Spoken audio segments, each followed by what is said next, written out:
अदालत की घरेलू कार्रवाई शुरू की जाए। जज साहब, आज के केस का दर्द सिर्फ एक शादीशुदा मर्द ही समझ सकता है। जज साहब, आज के जदीद दौर में बीवियों की तरफ से शोहरों पे जुल्म किया जा रहा है और जज साहब इसीलिए नए लड़के शादी करने से डर रहे हैं।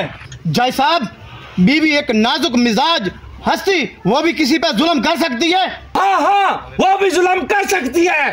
जय साहब, मैं इस केस को साबित करने के लिए अपने क्लाइंट को कटहरे में पेश होने की इजाजत चाहता हूँ। पेश करने की इजाजत है।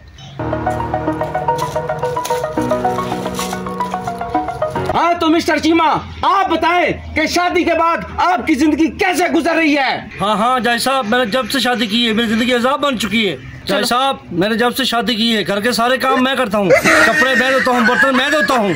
जय साहब, मेरी बीवी मुझ पर फिर भी राजी नहीं है।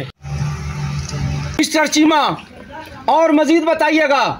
हाँ तो मिस्टर चीमा, आप वकील साहब के घर के पास रहते हैं, आपने कल रात को क्या देखा, मजीद बताइए। जय साहब, मुझे लगता है वकील साहब को रात किसी फंक्शन पे गए थे और ये रात घर लेट पहुंचे हैं, इसी वजह से इसकी बीवी ने इसे घर से निकाल दिया है।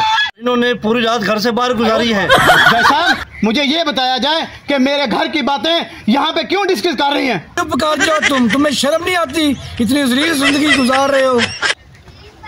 जज साहब, आपकी तो ना बीवी का ना खून आ रहा है।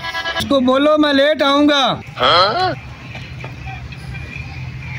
जज साहब कह रही है कि 2 मिनट में आते हो कि मैं लेने आऊं। आज अदालत की कार्रवाई खत्म की जा रही है।